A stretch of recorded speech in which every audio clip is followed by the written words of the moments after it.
በዚህ ሳምንት ባልና ሚስት አብረው አይተኙም። የጣፈጠ ምግብ አይበላም። የጣመ ነገር መብላት አይቻልም። ይጾማል። ከአብይ ጾም በተለየ ግን በዚያ ወቅት ጾሙ እጥፍ ድርብ የሚሆንበት በመሆኑ ሕግ የሚጠብቅበት በመሆኑ ጾመን እንኳን የሰው ልጅ ካለ ምግብ ካልበቃ በቀር አይኖርም። ምግብ መቅመስ ሲያሰኘን የጣመ ነገርን አንመገብም። ሐዋርያ በሰሙነ ሕማማት የማይጸለይ ጸሎት አለ። ለምሳሌ በስመ አብ ማለት ማማተብ መልካ ይጸለይም ይባላል። ይህ እንዴት ይታያል? ሰላም ጤና ይስጥልኝ። እንዴት አላችሁ? ኢዮአብ ሚዲያ ተከታታዮች እንኳን ለሰሙነ ሕማማት በሰላም በጤና ሁላችንንም አደረሳችሁ። እንግዲህ ይሄ ሳምንት ሰሙነ ሕማማት ተብሎ ይጠቀሳል። ዛሬ የምንመለከተው በዚህ በሰሙነ ሕማማት የሚደረጉና የማይደረጉ ነገሮች 10 የማይደረጉ ነገሮችን እንመለከታለን። የት ነው መስገድ ያለብን፣ በምን አይነት ሁኔታ ነው በዚህ ሰሙነ ሕማማት የምንሰግደው የሚሉ ነገሮችን፣ በርካታ የጸሎት አይነቶችን በዚህ ሰሙነ ሕማማት እንዴት ነው ማሳለፍ ያለብን፣ ጸሎትስ እንዴት ነው ማድረግ ያለብን የሚሉ ነገሮችን ግንዛቤ የምናገኝባቸውን ነገሮች በስፋት የምንመለከትበት ነውና እንግዲህ ያለንበት ወቅት የሰሙነ ሕማማት እንደመሆኑ ተድላ ደስታ የለውም። ይህ ቪዲዮ ግን ለብዙዎች ስለሚጠቅምና ብዙዎችን ከተደናገሩበት ወይም ደግሞ ግር ካላቸው ነገር የሚያወጣቸው ስለሆነ ነው ምሰራላችሁ። ለብዙ ሰዎች እንዲደርስ ላይክ አድርጉት በደንብ። እንዲሁም ደግሞ ለዚህ ሳምንት ያደረሰን አምላክ ለብርሃነ ትንሣኤውም እንዲያደርሰን እግዚአብሔር ይመስገን እያል ስሙን እናመስግነው። ሁላችሁም ኮሜንት ሴክሽን ላይ እግዚአብሔር ይመስገን ብላችሁ መጻፋችሁን እንዳትረሱ። እንግዲህ ቅድሚያ የምናደርገው እስቲ ሕማማት ማለት ምንድን ነው የሚለውንና እንዴት ይሰገዳል፣ መስገድስ ቤት ውስጥ ይቻላል ወይ የሚሉ ከስግደት ጋር ተያይዞ ያሉ ነገሮችን ቅድሚያ እንመልከት። እንኳን ለምንናፍቃት ለሰሙነ ሕማማት ወቅት ሁላችንንም በሰላምና በጤና አደረሰን። በቤተ ክርስቲያናችን በአጽዋማት ወቅት ካሉ ሳምንታት መካከል በጣም በብዙ ህዝበ ክርስቲያን ከሚናፈቁ ሳምንታት መካከል አንዱ ሰሙነ ሕማማት ነው። ይህ ሳምንት የአብይ ጾም የመጨረሻው ሳምንት ሲሆን ከእሁድ ከሆሳዕና በዓል ከከሰዓት ጀምሮ እስከ ጌታችን መድኃኒታችን ኢየሱስ ክርስቶስ በከርሰ መቃብር እስከገባባት እስከ ቅዳሜ ድረስ የሚቆይ የሕማም የጭንቅ የጌታችን ኢየሱስ ክርስቶስ ስለ ሰው ልጆች ፍቅር ሲል የተቀበለውን መከራ የምናስብበት ሳምንት ነው። በዚህ ሳምንት የአብይ ጾምን ስርዓትን ተከትለው የሚጾሙ ማንኛውም ክርስቲያኖች የተለየ የቤተ ክርስቲያናችንን ውበት የተለየ የቤተ ክርስቲያናችንን የጾምና የጸሎት ስነ ስርዓትን ጭምር የሚሳተፉበት ነው።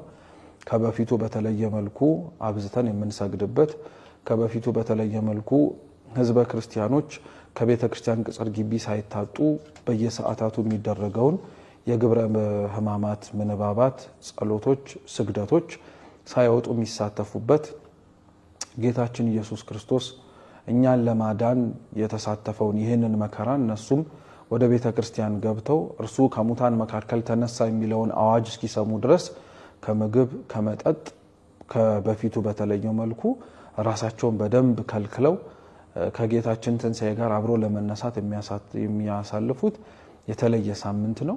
ይህ ሳምንት በመላው የኦሪየንታል ወይንም ደግሞ የአህቲ አብያተ ክርስቲያናት ባሉ ሳምንታት ውስጥ የሚታወቅ ሳምንት ነው። በእኛ ሰሙነ ሕማማት ይባላል። በሌሎች አብያተ ክርስቲያናት በውጮቹ ባሉት ደግሞ ፓሽን ዊክ የጌታችንን ሕማም መከራ የሚታሰብበት ሳምንት ነው ይባላል። ቅዱስ ቤተ ክርስቲያናችን ይህንን ሳምንት ሰሙነ ሕማማት ብላ ነው የምትጠራው። ሰሙነ ማለት 8 ወይንም ደግሞ ቆይታ ወቅት እንደማለት ነው። ሕማም ማለት ደግሞ ጭንቅ፣ መከራ፣ ስቃይ፣ እንግልት፣ የተለያዩ ጽዋት ደዌዎችና መከራዎች ብለንም ልንተረጉመው እንችላለን።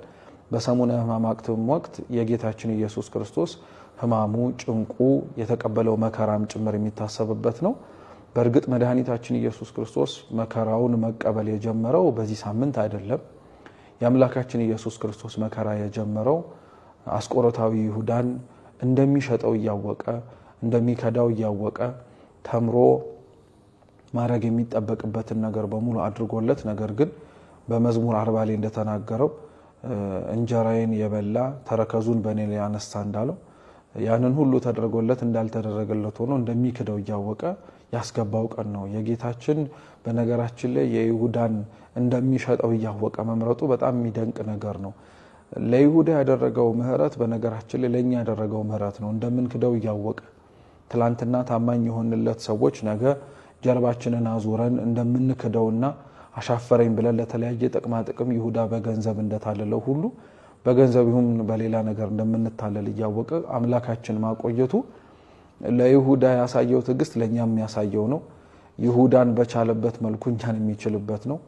ይሁዳንም ጭምር ደግሞ መርጦ እንዳቆየው እኛንም በዚች ርትዕት በሆነችው ሃይማኖት መርጦ የሚያቆየን ነውና የጌታ ሕማም በይሁዳ እንደተጀመረ ስናስበው ስቅለቱንም ጭምር ለምንሳተፍ ለኛ እውነተኛ ሕማሙ በእጁ ውስጥ የገባው ሚስማር በእግሩ ውስጥ የተቸነከረበት ችንካር በራሱ ላይ የተጎነጎነበትና የተደፋበት ሾህ አክሊል ሳይሆን እኛ ነንና ራሳችንን ለጌታችን መከራ ከሆነበት ህይወት እንድንሆነውና እሱንም ምን ያስደስተውን ነገር በእኛ ላይ ማየት እንዲችል በዚህ ወቅት ላይ ክርስቲያኖች አብዝተው ወደ ቤተ ክርስቲያን በሰሙነ ሕማማት እንዴት ይሰገዳል ስንት ይሰገዳል ለሚለው ጥያቄ በቤተ ክርስቲያን ሕግ ስርዓቶቿ በየሰዓታቱ ለምሳሌ በየሰዓቱ ለካህይል ሲባል ይሰገዳል ከእንደገና በእንተ ጽናዛቲ ሲባል ይሰገዳል በእነዚህ በየሰዓት የቤተ ክርስቲያኑ ሕግ 41 ስግደቶች አሉ ይሰገዳሉ እነኚህ ስግደቶች ሲሰገዱ በቤተ ክርስቲያኑ የሚነበቡ መጻሕፍቶች ከተጸለዩ በኋላ ደውል አለ ዲያቆኑ በቤተ መቅደሱ 3 ጊዜ እየዞረ በቃጭል እየመታ ኑ ተጋቡ ወደ ቤተ ክርስቲያን ተሰብሰቡ እያለ ቃጭል በሚመታበት ሰዓት ሁሉም ይሰበሰባል በመጀመሪያ ዳዊት ይደገማል ሙሉ ዳዊት ማለት ነው 150 ዳዊት ከማህሌ ነቢያት ከማህሌ ሰሎሞን ጋር አብሮ ሙሉ ዳዊት ይደገማል ይህ ከተጸለየ በኋላ ውዳሴ ማርያም ሙሉ እስከ አንቀጸ ብርሃን ይደገማል ይህ ከተጸለየ በኋላ ለካህይል እየተባለ በዜማው እየተደረሰ ለካህይል እየተባለ ይሰገዳል ከዛ ይሄ ካበቃ በኋላ ንባባት አሉ የዕለቱ ማለት የሰዓቱ ንባባት ሰኑይ ከሆነ የሰኑይ የአንድ ሰዓት ንባባት አሉ እነሱ ይነበባሉ እነዛ ንባባቶች ከተነበቡ ካለቁ በኋላ ደግሞ ታምረ ማርያም ይነበባል ታምረ ኢየሱስ ይነበባል ታምረ ኢየሱስ ከተነበበ በኋላ በእንተ ጽናዛቲ ሲነበብ 41 ጊዜ ኪርያላይሶ እያልን እንሰግዳለን ማለት ነው ለትሩፋት ስግደትም መስገድ ይቻላል አብዝተን ብንሰግድ ምንም የሚያስቀይም ነገር የለውም የሚያስቀይም ምንም ነገር የለውም የምንጸልያቸው ጸሎቶች ግን አብዝተን የምንጸልየው ዳዊት ነው ማለት እንዴት እንስገድ ነው እንዴት እንስገድ የሚለው በመጀመሪያ ደረጃ ልክ እንዴት እንጸልይ እንደሚለው ነው አደግድገን ታጥቀን ቢሆን ደግሞ በአብዛኛው በባዶ እግር ሆነን ይመረጣል አንደኛ ጉልበታችን መሬት ይነካል በኋላ ላይ እናየዋለን እንዴት እንደምንሰግድ ማለት ነው ብዙ ሰዎች ስለጠየቃችሁኝ በኋላ ላይ ማሳየት ሞክራለሁ ጉልበታችን መሬት ይነካል ሁለተኛ የእጃችን 4 ጣቶች ይታጠፋሉ እነዚህ 4 ጣቶች ይታጠፋሉ ከዛ መሬት ይነካሉ አውራ ጣታችን እንደተዘረጋ መሬት ይነካል እንደዚህ ነው የምንደገፈው ማለት ነው ልክ እንደዚህ መሬቱን በአራቱም ጣታችን በውስጠኛው በኩል እንነካለን አውራ ጣታችንን እናስደግፋለን ሶስተኛ ግንባራችን መሬት ይነካል አራተኛ በከንፈራችን መሬቱን እንስማለን አምስተኛ የእግራችን ሁለቱ አውራ ጣቶች መሬቱን ይነካሉ ጉልበታችን መሬት በሚነካበት ጊዜ በአውራ ጣታችን እንቆማለን ማለት ነው እሱ ሚስጥር አለው ይሄ ማለት ምን ማለት ነው 5 ነገሮችን እናገኛለን ግንባር የእግር አውራጣት ሁለቱ ማለት ነው 2 ጉልበቶቻችን ሁለቱ 3 4ቱ የእጅ ጣቶቻችን የሁለቱ 4 ሁለቱ የእጅ አውራጣቶቻችን የሁለቱ ማለት ነው 5ቱ በአምስቱ የስሜት ሕዋሶቻችን ይመሰላሉ ምን ማለት ነው በሁለመናችን እንገዛላለን በሁለመናችን እናመልካለን ማለታችን ነው መጽሐፍ እንደዚህ ነው የሚለው እስራኤል ሆይ ስማ አምላካችን እግዚአብሔር አንድ እግዚአብሔር ነው አንተም አምላክህን እግዚአብሔርን በፍጹም ልብህ በፍጹም ነፍስህ በፍጹም ኃይልህ ውደድ እንዲል ኦሪት ዘዳግም ምዕራፍ 6 ቁጥር 4 በፍጹም ልባችን በፍጹም ኃይላችን በፍጹም ነፍሳችን የማምለካችን የመገዛታችን ምሳሌ ነው ማለት ነው። እነዚህ አምስቱ የምንሰግድባቸው አካላት በአምስቱ የስሜት ሕዋሶቻችን መመሰሉ በፍጹም ልባችን፣ በፍጹም ነፍሳችን፣ በፍጹም ሐሳባችን ለእግዚአብሔር እንደምንገዛ መግለጣችን ነው ማለት ነው። በበረሃ ያሉ አባቶች አሸዋ አምጥተው በትነው ነው የሚሰግዱት። አንዳንዶቻችን ደግሞ ፍራሽ አድርገን ለስለስ እንዲለን አመቻችተን እንሰግዳለን። ግን እንደ አቅማችን ነው። ግን መሆን ያለበት እንደሱ አይደለም። መከራውን ለማሰብ ነው ስላለን ቀደም ሲል ማለት ነው። እንደዛ አድርገን ነው የምንሰግደው። እርግጠኛ ነኝ አንዳንድ ሰዎች ዝም ብሎ ጎንበስ ቀና በማለት 100 ሰገርኩ ይላሉ። በትክክል እነዚህን አምስቱን አካሎቻችንን መሬት እያስነካን የምንሰግድ ከሆነ እርግጠኛ ነኝ እንኳን 100 20 የምንደፍን አይመስለኝም። በጣም ከባድ ስለሆነ ማለት ነው። ይሄንን መለማመድ ያስፈልጋል። ታቦት በሌለበት ወይም ቤተክርስቲያን ቅርብ ባይሆን መስቀል ተክሎ መስገድ ይገባል። ቤተክርስቲያን መግባት በማትችሉበት ጊዜ ከቤት ይሰገዳል። በዚያውም ስግደትን እንጨርሰው። የስግደቱን ጋር ቀለላቸው እንጨርሰው አይቻልም። ስለዚህ የሚሰገደው ከቤት ይሰገዳል። የሚሰገደው ግን ቤተክርስቲያን መግባት በማይቻልበት ጊዜ፣ ጸሎት ሌሊት በምንጸልይበት ጊዜ የስግደት ስም ሲነሳ መስገድ ይገባል።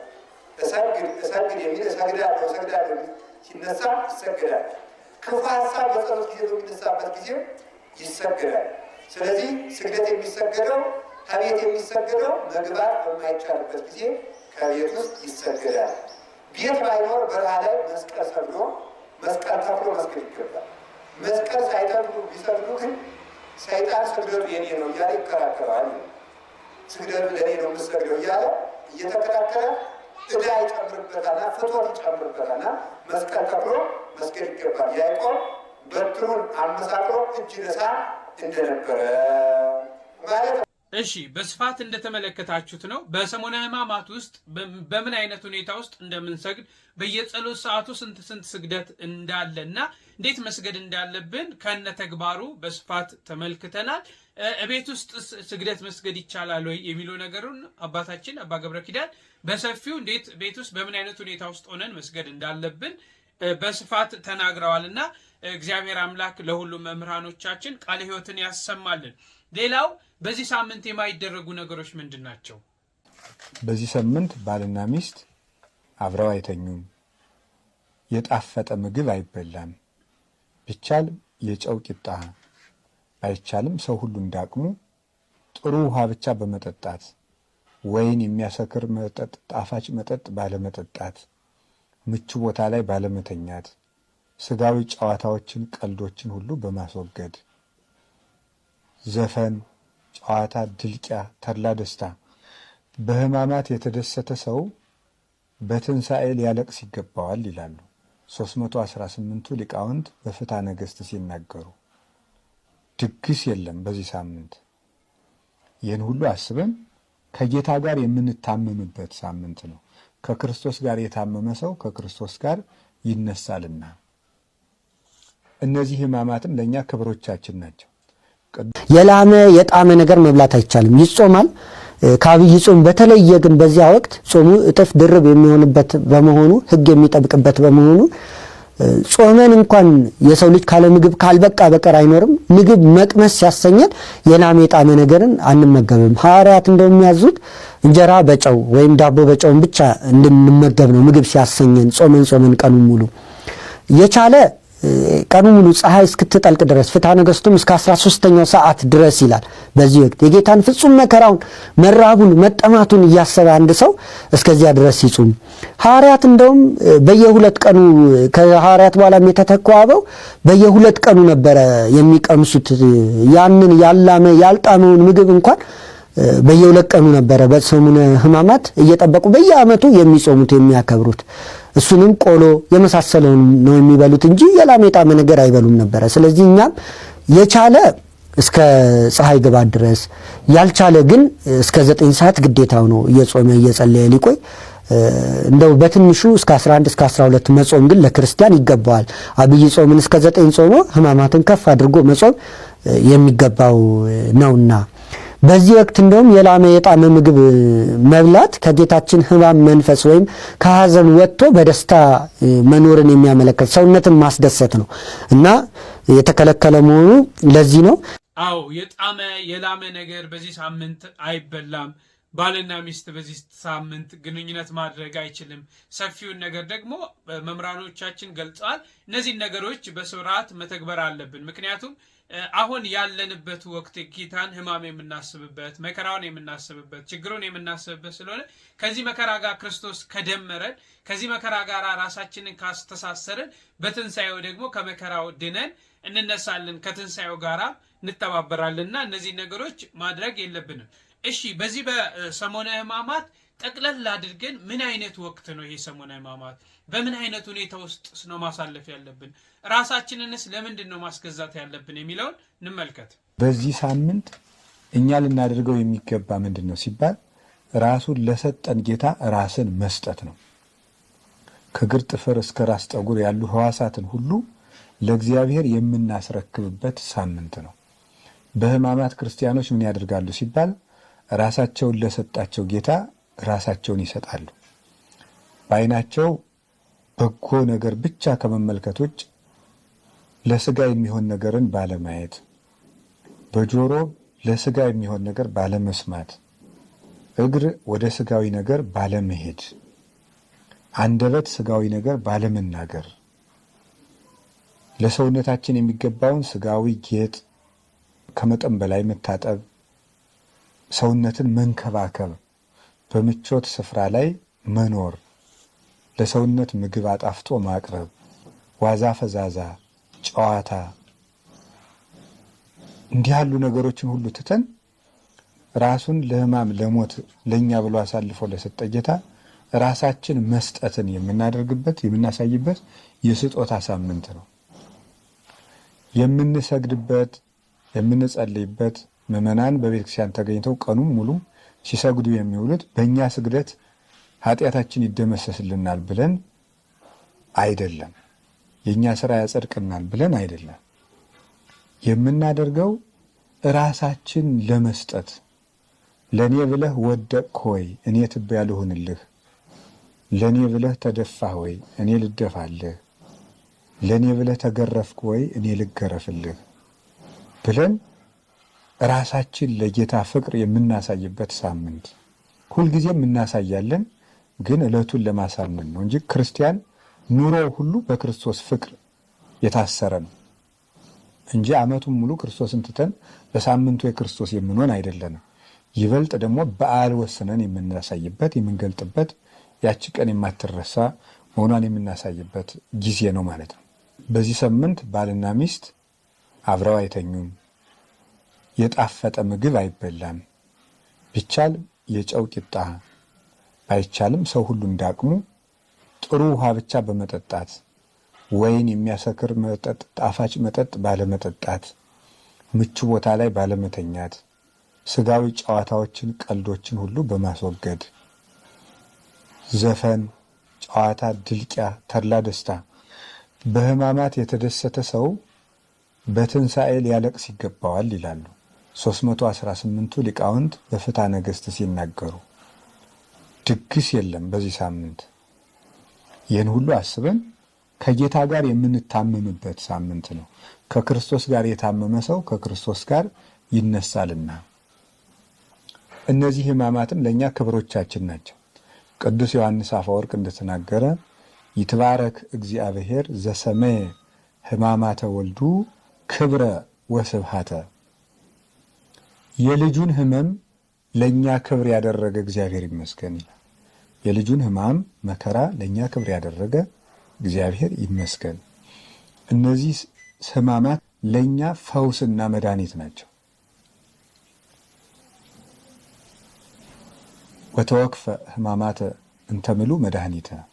ቴዎዶሲዎስ የሚባል ሊቅ ሲናገር በሃይማኖተ አበው ድህነትን የተመላ ሕማምን ተቀበለ ይላል። ድህነትን የተመላ ሕማምን ተቀበለ። በተቀበላቸው ሕማማት ውስጥ ድህነት አለ፣ የሰው ልጅ መዳን አለ። ሲታሰር ከታሰርንበት ቁራኝነት እርግማን ፈቶናል፣ ቤዛ ሁኖናል። ሲከሰስ 5500 ዘመን የነበረብንን የዕዳ ደብዳቤ እና ክስ ደምስሶልናል። ወደምሰሰ መጽሐፈ ዕዳነ፣ የዕዳ መጽሐፋችንን ደመሰሰ ብሎ ቅዱስ ጳውሎስ በቆላሲስ መልእክቱ እንደተናገረ ደብዳቤያችንን አጥፍቷል።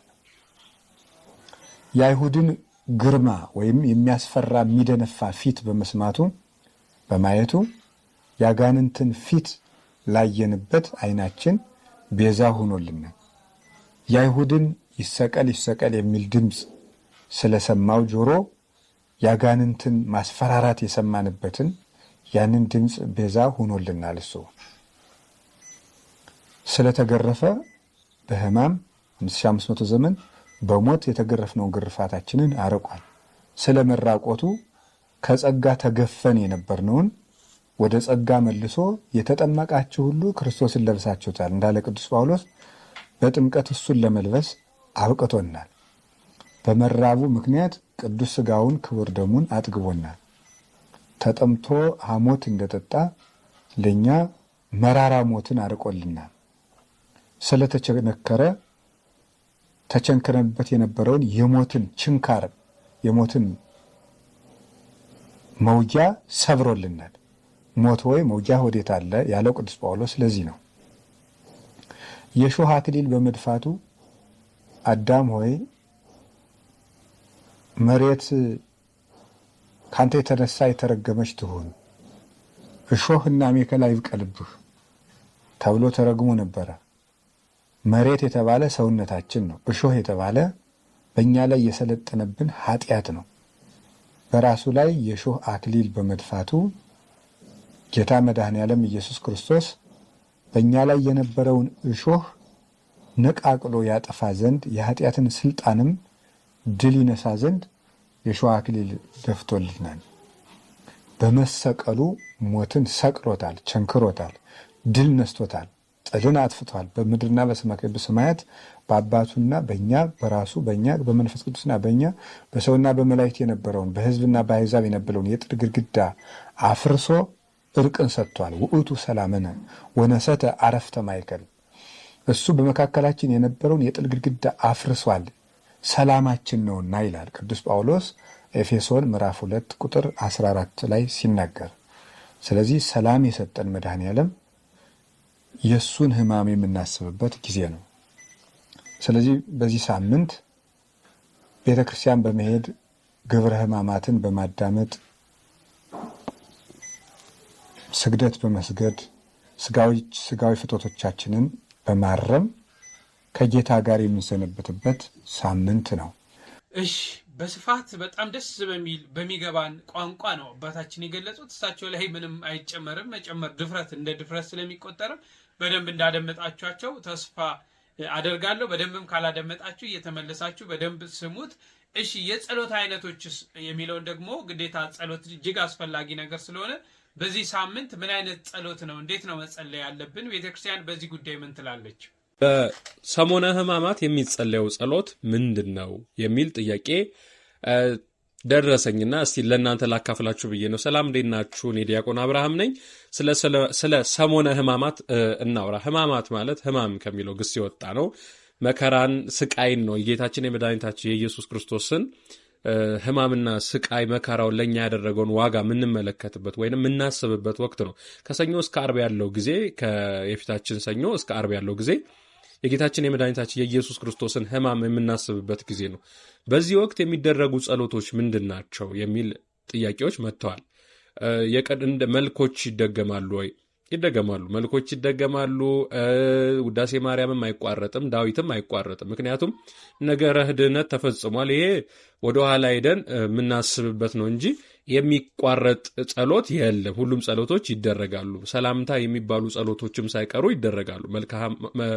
መልክአ ሕማማት ራሱ አንዱ ሰላምታ ነው አይደል? ሰላም እየተባለ ስለሚባል መልክአ ሕማማት ሌሎቹ መልኮች ይደገማሉ። ግን በአብይ ድምፅ ማይባሉ አሉ ማለት ከፍ ተብሎ የማይጸለዩ ጸሎቶች አሉ። በለሆሳስ የሚታለፉ ጸሎቶች አሉ። አንዳንድ ቀለሞች ግን ምንም የሚቋረጥ ጸሎት የለም በሕማማት ወቅት ማለት ነው።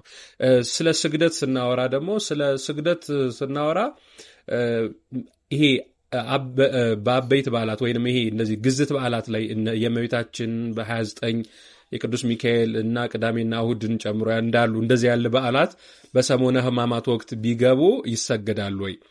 ምንም ነገር ከሕማም አይበልጥም። ስለዚህ በሰሞነ ሕማማት ውስጥ የእመቤታችን በዓል ቢገባም ሌሎችም ክብረ በዓሎችም ቢገቡ ይሰገዳሉ። ስግደት አይቋረጥም። ስግደት ደግሞ ሲሰገድ 21 7 ምናምን አይደለም። ሰውነታችሁ እስኪዝል እስኪሰማችሁ እስኪያማችሁ ድረስ የሚሰገድበት ወቅት የዚህ የሰሙነ ሕማማት ወቅት ነው እና በቤተ ክርስቲያናችን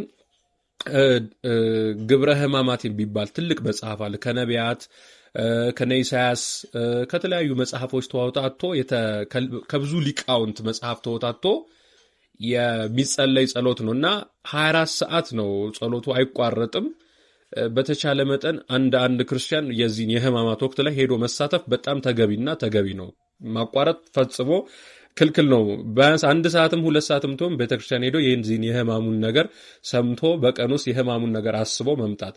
ጾም በዚህ ወቅት የሚጾሙ ጾም ውስጥ እስከ ምሽቱ 1 ሰዓት ድረስ ይጾማል ማለት። ስለዚህ ጸሎት አይቋረጥም። የግል ጸሎቶቻችሁ አይቋረጡም። በአብይ ቤተክርስቲያን ግን በአብይ እንዲያሰምታ ማትላቸው ቀለሞች አሉ። የእናንተ ግን የምታደርጉትን ጸሎቶች ማቋረጥ የለባችሁ ማለት ነው። ጸሎቱ ይቀጥላል። ስግደታችሁ ቁጥር አልባ ስግደት ነው የሚሆነው ማለት 7 24 ምናምን የሚባል ስግደት አይደለም። በቃ ቁጥር አልባ ነው ማለት ሰውነታችሁ እስኪዝል ድረስ ትሰግዳላችሁ ማለት ነው። ጾሙ እስከ 1 ሰዓት ነው፣ እስከ ምሽቱ 1 ሰዓት ነው። እንግዲህ ሌሎችም ጥያቄዎችን እንመልሳለን። መልካም የሰሙነ ሕማማት የጌታችንን ሕማም የምናስብበት ከጌታችን ከመድኃኒታችን ከኢየሱስ ክርስቶስ ደግሞ ረድኤት በረከት ከሕማሙ ተካፋይ እንዲያደርገን መልካም ፍቃዱ ይሁን። ከፋሲካ በኋላ እንግዲህ ከጌታችን ከመድኃኒታችን ከኢየሱስ ክርስቶስ ትንሣኤ በዓል በኋላ ዩቲዩቡን እዚህ ላይ እናስተዋውቃለን። መልካም ጊዜ ይሆናል። በደንብ በሰፊው ብዙ የተዘጋጀንባቸው ጥያቄዎች አሉ ከእናንተ። በአዲስ ስቱዲዮ እንደምንገናኝ ተስፋ አለኝ። መልካም ጊዜ ይሆንላችሁ። እንደተከታተላችሁት ነው። ብዙ ሰዎች ከጸሎት ጋር አያይዘው እንደ ውዳሴ ማርያም መጸለይም አይቻልም፣ የቅዱሳን ገድል መድገም አይቻልም የሚሉ ነገሮችን ያነሳሉ። እነዚህ ግን በስፋት ትክክል እንዳልሆኑ ብዙ መምህራኖች ይገልጻሉ። ምክንያቱም እንደው ቤተክርስቲያንም ተመልክታችሁ ከሆነ በየሰዓቱ ውዳሴ ማርያም ይደገማል፣ ዳዊት ይደገማል፣ ጠዋት ታምሮች ይነበባሉና በተለይ ሞር ጸሎታችንን ማድረግ ያለብን ያው የጌታን ሕማም የሚያስብ መከራውን ችግሩን የሚያስበው ላይ ትኩረት ብናደርግ የሚሉ ነገሮችን ከማንሳት ነው። ያንን ማድረግም የተሻለ ነው። ግን ውዳሴ ማርያም ምናምን አይቻልም የሚሉ ነገሮች እንደሌሉ ነው። እሺ እንግዲህ ሰሙነ ሕማማት እቺ 5 ቀናቶች ተከፋፍለዋል። ዛሬ ሰኞ ላይ እንገኛለን። ሰኞ ምንድን ነው ተብሎ የሚጠራው? የሰሙነ ሕማማት ዕለተ ሰኞ። ይህ ዕለት መርገመ በለስ እየተባለ ይጠራል። መርገመ በለስ የተባለበትን ምክንያት ጌታችን መድኃኒታችን ኢየሱስ ክርስቶስ የረገማትን በለስ ምክንያት በማድረግ ነው። ይኸውም ጌታችን ከቢታንያ ሲመለስ ተራበ። አንዲት ቅጠል ያለባትን በለስም ተመለከተ። ፍሬ ሊያገኝባትም ወደደ፣ ነገር ግን ፍሬ አላገኘባትም። በዚህም ካሁን ጀምሮ እስከ ዘላለም ማንም ካንቺ ፍሬ አይብላ ብሎ ረገማት። በዚህም ምክንያት ይህ ዕለት መርገመ በለስ እየተባለ ይጠራል። እንዲሁም ይህ ዕለት አንጾተ ቤተ መቅደስ፣ የቤተ መቅደስ መታደስ እያለን እናስበዋለን። ጌታችን በለስን ከረገመ በኋላ ወደ ቤተ መቅደስ ሄደ። ነገር ግን ቤተ መቅደሱ ቤተ ጸሎት፣ ቤተ መስዋዕት መሆኑ ቀርቶ የንግድ ቤት ሆኖ ሲያገኘው ቤቴ የጸሎት ቤት ትባላለች፣ እናንተ ግን የወንበዴዎች ዋሻ አደረጋችሁት ብሎ የሚሸጡትን ሁሉ ገለባበጠባቸው፣ ገርፎም አስወጣቸው። ከተቀደሰው ስፍራ እንዲወጡ የተናገረበት ዕለት በመሆኑ የቤተ መቅደስ መታደስ እየተባለ ይጠራል። እሺ ያው እንደሰማችሁት ነው። ሰኞ መርገመ በለስ ነው። ሊበላ ፈለገ፣ ከፍሬዋ አጣ፣ ረገማት። በዚህ ታይም ሐዋርያት ሁሉ ተደናገጡና እንዲሁም የሰናፍጭ ቅንጣት እምነት ቢኖራችሁ ከዚህ የተሻለ ታደርጋላችሁ ብሎ ክርስቶስ አስተምሯልና ይህንን ነው የምናስበው። ይህንን ሕማም እንግዲህ ማሰብ ያለብን የክርስቶስ መከራውን በደንብ ማሰብ አለብን። ለምን በትንሣኤው ደግሞ አብረን ትንሣኤውን እንድንመስል ሕማሙን መከራውን እያሰብን ማዘን፣ መጸለይ፣ መስገድ እጅግ አስፈላጊ ነው። ያለ ሕማም ያለ ድካም ያለ ጣር ያለ ሞት ጠብቆ አምላካችን መድኃኒታችን ኢየሱስ ክርስቶስ ለብርሃነ ትንሣኤው ያደርሰን።